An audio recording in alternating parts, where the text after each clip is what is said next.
എല്ലാവർക്കും news first മലയാളത്തിന്റെ പുതിയ വീഡിയോയിലേക്ക് സ്വാഗതം. ക്രിക്കറ്റ് ലോകത്തെ ഏറ്റവും പുതിയ വാർത്തകൾ ആദ്യമേ അറിയാൻ ഈ ചാനൽ മറക്കാതെ സബ്സ്ക്രൈബ് ചെയ്യുക. ഡൽഹിയുടെ ഹൃദയഭൂമിയായ അരുൺ ജെയ്റ്റ്ലി സ്റ്റേഡിയം ഒരു അഗ്നിപർവ്വതം പോലെ വിറക്കൊള്ളുകയായിരുന്നു. 2026 ICC T20 ലോകകപ്പിലെ ഇന്ത്യ നമീബിയ 18ാം പോരാട്ടത്തിന് വേദിയൊരുങ്ങിയപ്പോൾ ആകാശത്തെ പോലും നീലനിറത്തിൽ മുക്കിയൊരുക്കി ആരാധകർ ഗാലറിയിൽ ഇരമ്പി. അവിടെ കണ്ടത് വെറുമൊരു മത്സരമായിരുന്നില്ല, മറിച്ച് ടീം ഇന്ത്യയുടെ ഒരു അശ്വമേധമായിരുന്നു. 2026 T20 ലോകകപ്പിലെ പോരാട്ടത്തിൽ നമീബിയയ്ക്കെതിരെ ഇന്ത്യ കുറിച്ചത് ചരിത്രത്തിലെ തന്നെ ഏറ്റവും വലിയ വിജയങ്ങളിൽ ഒന്നായിരുന്നു.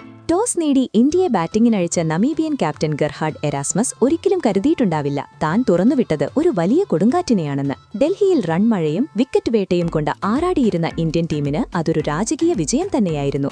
ഇന്നിംഗ്സ് ഓപ്പൺ ചെയ്യാൻ ക്രീസിലെത്തിയത് സഞ്ജു സാംസണും ഇഷാൻ കിഷനും. നമീബിയയുടെ ഏറ്റവും വിശ്വസ്തനായ പേസർ റൂബൻ ട്രംബൽമാൻ എറിഞ്ഞ ആദ്യ ഓവറിലെ ആദ്യ പന്തിൽ തന്നെ സഞ്ജു സാംസൺ തന്റെ നയം വ്യക്തമാക്കി. മത്സരത്തിന്റെ തുടക്കം തന്നെ ഒരു വെടിക്കെട്ടോടെയായിരുന്നു. ഓപ്പണിംഗിനായി ക്രീസിലെത്തിയത് നമ്മുടെ സ്വന്തം സഞ്ജു സാംസണും ഇഷാൻ കിഷനും. സഞ്ജു, നീ വെറുമൊരു ബാറ്റ്സ്മാൻ അല്ല, ഒരു വികാരമാണ് എന്ന് തെളിയിക്കുന്നതായിരുന്നു ആദ്യ ഓവർ. നമീബിയൻ പേസർ റൂബൻ ട്രംബൽമാൻ എറിഞ്ഞ ആദ്യ പന്തിൽ തന്നെ സൈഡ് സ്ക്രീനിന് മുകളിലൂടെ ഒരു കൂറ്റൻ സിക്സർ പറത്തി സഞ്ജു യുദ്ധത്തിന് കാഹളം മുഴക്കി. തൊട്ടടുത്ത ഓവറിൽ ബെൻ ഷിക്കോങ്കോയെ സഞ്ജു പഞ്ചിക്കിട്ടു. 2 സ്കൈ കിസിംഗ് സിക്സറിങ്ങളും ഒരു ബൗണ്ടറിയും. വെറും 8 പന്തിൽ 22 റൺസ്. ഒരു സ്ലോവർ ബോളിൽ സഞ്ജു വീണെങ്കിലും അദ്ദേഹം കൊളുത്തിയ തിരി പിന്നീടൊരു കാട്ടുതീയായി മാറുകയായിരുന്നു.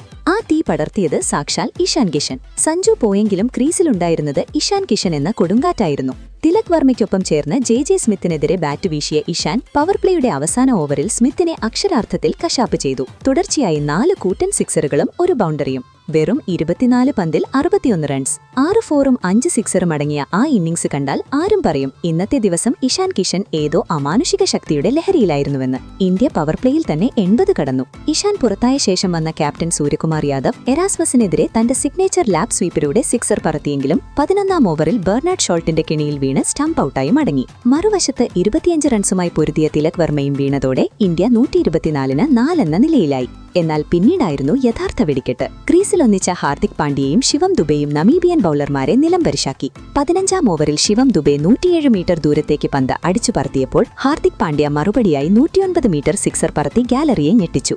വെറും 27 പന്തിൽ അർദ്ധശതകം തികച്ച ഹാർദിക്കും ദുബെയും ചേർന്ന് സ്കോർ 190-ൽ എത്തിച്ചു. പക്ഷേ അവസാന 3 ഓവറുകളിൽ കളി മാറി മറിഞ്ഞു. 18ാം ഓവറിൽ എറാസ്മസ് ഹാർദിക്കിനെ 52-ന് പുറത്താക്കി. തൊട്ടു പിന്നാലെ ശിവം ദുബെ 23-ന് റൺഔട്ടായി. 19ാം ഓവറിൽ അക്ഷർ പട്ടേൽ 0-ന് പുറത്തായതോടെ എറാസ്മസ് 4 വിക്കറ്റ് നേട്ടം ആഘോഷിച്ചു. ഫിനിഷർ റിങ്കു സിംഗിനും തിളങ്ങാനായില്ല. ഒടുവിൽ അവസാന പന്തിൽ അർഷ്ദീപും റണ്ണൌട്ടായതോടെ ഇന്ത്യ 209-ന് 9 വിക്കറ്റ് എന്ന നിലയിൽ ഇന്നിംഗ്സ് അവസാനിപ്പിച്ചു. മറുപടി ബാറ്റിംഗിനിറങ്ങിയ നമീബിയയ്ക്ക് തുടക്കത്തിൽ ചെറിയൊരു പ്രതീക്ഷയുണ്ടായിരുന്നു. ലൗറൻസ് സ്റ്റീൻകാംപ് അർഷ്ദീപിനെയും ഹാർദിക്കിനെയും ബൗണ്ടറി കടത്തി വിറപ്പിച്ചു. പവർ പ്ലേയിൽ വിക്കറ്റ് നഷ്ടമില്ലാതെ 57 റൺസ് എന്ന ഭേദപ്പെട്ട നിലയിൽ അവരെത്തിയിരുന്നു. എന്നാൽ പിന്നീട് കണ്ടത് വരുൺ ചക്രവർത്തി എന്ന മാന്ത്രികന്റെ വിളയാട്ടമാണ്. വരുണിന്റെ മിസ്റ്ററി സ്പിന്നിനു മുന്നിൽ നമീബിയൻ ബാറ്റ്സ്മാൻമാർക്ക് ഉത്തരമില്ലായിരുന്നു. സ്റ്റീൻകാംപിനെയും ജെ സ്മിത്തിനെയും കറക്കി വീഴ്ത്തിയ വരുൺ നമീബിയയുടെ നടുവൊടിച്ചു. സ്മിത്തിന്റെ ഓഫ് സ്റ്റംപ് തെളിച്ച കാഴ്ച ഏതൊരു ക്രിക്കറ്റ് പ്രേമിയെയും കോരിത്തരിപ്പിക്കുന്നതായിരുന്നു. അക്ഷർ പട്ടേൽ നമീബിയൻ ക്യാപ്റ്റൻ എറാസ്മസിനെ കൂടി മടക്കിയതോടെ അവരുടെ പോരാട്ടം അവസാനിച്ചു. കൃത്യമായ ഇടവേളകളിൽ വിക്കറ്റുകൾ വീഴ്ത്തി ഇന്ത്യൻ ബൌളർമാർ വരിഞ്ഞു മുറുക്കിയപ്പോൾ നമീബിയ 15 ഓവറിൽ 6-ന് 105 എന്ന നിലയിൽ തകർന്നു. എന്നാൽ പിന്നാലെ വന്ന ബാറ്റ്സ്മാൻമാരും പൊരുതി നോക്കിയെങ്കിലും ഇന്ത്യയ്ക്ക് മുന്നിൽ അവർക്ക് മുട്ടുമടക്കേണ്ടി വന്നു. ഒടുവിൽ ഇന്ത്യയ്ക്ക് വമ്പൻ ജയം കൈപ്പിടിയിലായി. വരുൺ ചക്രവർത്തിയും അക്ഷർ പട്ടേലും ചേർന്ന് നടത്തിയ സ്പിൻ കെണിയിൽ നമീബിയ വീണുപോയി. ഈ ജയത്തോടെ ഗ്രൂപ്പിൽ ഇന്ത്യ ഒന്നാമതെത്തിയെന്നു മാത്രമല്ല ലോകകപ്പിലെ മറ്റു ടീമുകൾക്ക് ശക്തമായൊരു മുന്നറിയിപ്പും നൽകിത്തിരിക്കുകയാണ്. സഞ്ജുവിന്റെയും ഇഷാന്റെയും വെടിക്കെട്ടും ഹാർദിക്കിന്റെ ഫിനിഷിംഗും വരുണിന്റെ മാന്ത്രിക ബൌളിംഗും ചേർന്ന ഈ മത്സരം വരാനിരിക്കുന്ന വലിയ പോരാട്ടങ്ങൾക്കുള്ള ട്രെയിലർ മാത്രമാണ്. ഈ മത്സരം നൽകുന്ന സൂചന ഒന്നേയുള്ളൂ. സഞ്ജുവിനെ പോലെയുള്ളവരുടെ സ്ഫോടനാത്മക തുടക്കം, ഇഷാന്റെ പോലെയുള്ളവരുടെ മധ്യനിരയിലെ താണ്ഡവം, ഹാർദിക്കിനെ പോലെയുള്ള ഫിനിഷർമാരുടെ കരുത്ത്, ഒപ്പം വരുണിനെ പോലെയുള്ള സ്പിൻ മാന്ത്രികരും ബുംറയെ പോലെയുള്ള പേസ് രാജാക്കന്മാരും. ഈ ടീമിനെ തളയാൻ ഇന്ന് ലോകത്ത് ആരുണ്ട്? ബാറ്റിംഗ് തകർന്നാലും ബൌളിംഗിലൂടെ ജയിക്കാനും ബൌളിംഗ് പാളിയാൽ ബാറ്റിംഗിലൂടെ തിരിച്ചടിക്കാനും കെൽപ്പുള്ള ഈ ടീം ഇന്ത്യ അജയരാണ്. ഇന്നത്തെ ഈ പ്രകടനം കാണുമ്പോൾ ഉറപ്പിച്ചു പറയാം, 2026 T20 ലോകകപ്പ് ഇന്ത്യയ്ക്കുള്ളതാണ്. ഈ കപ്പ് അത് നമ്മൾക്കുള്ളതാണ് മക്കളെ. അത് വരുന്നത് ഇന്ത്യയിലേക്കാണ്. ഇനി അങ്ങോട്ട് എതിരാളികൾ ആരായാലും, അത് പാകിസ്ഥാനായാലും ഓസ്ട്രേലിയ ആയാലും ഈ നീലപ്പടയുടെ മുന്നിൽ മുട്ടുകുത്തും. എന്തായാലും നിങ്ങളുടെ അഭിപ്രായത്തിൽ ഇന്നത്തെ മത്സരത്തിലെ യഥാർത്ഥ ഹീറോ ആരാണ്? ഇഷാനോ, ഹാർദിക്കോ, അതോ വരുൺ ചക്രവർത്തിയോ? നിങ്ങളുടെ അഭിപ്രായങ്ങൾ എന്തൊക്കെയാണ്? അഭിപ്രായങ്ങൾ താഴെ കമന്റ് ചെയ്യുക.